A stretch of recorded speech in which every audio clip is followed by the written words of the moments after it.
Mauro Tiziano Dante, tu sei un massaggiatore con una specialità perché fai massaggi tantrici. Che cos'è il massaggio tantrico? È diciamo un rituale innanzitutto proprio di puro benessere della persona, va a riattivare una carica energetica molto profonda che è dentro ognuno di noi.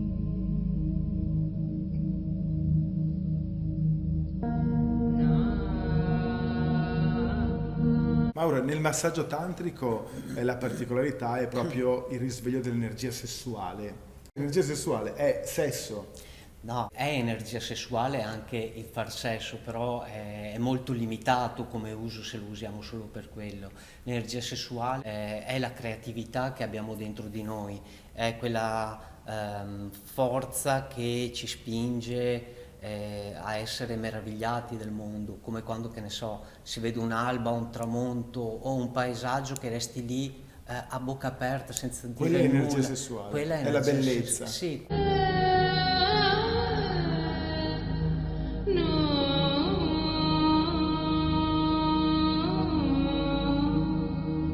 Il risveglio sessuale attraverso il massaggio tantrico si può notare anche nei trattamenti a persone, non so, persone anziane. Sicuramente questo, anzi forse ancora di più, perché magari un giovane che ha già un'energia sessuale molto forte la nota e non la nota, però magari una persona che Di una certa età. di una certa età proprio si risveglia. Che la prima volta è un po' il rompere il ghiaccio, una persona è sempre un po' sul chi va là, chi è, cosa mi fa. Diciamo dal secondo in poi diventa molto più facile e più potente anche poi sentire questa carica di vita interiore, proprio questa energia sessuale fortissima dentro, che poi non è solo legata Al al desiderio. desiderio o magari ad avere, che ne so, un'erezione piuttosto che un'eccitazione, però proprio si sente dentro scorrere proprio questa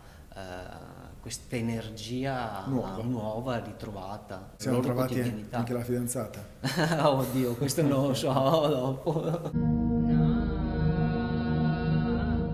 Buon lavoro, buongiorno mattina. Grazie, ciao a tutti.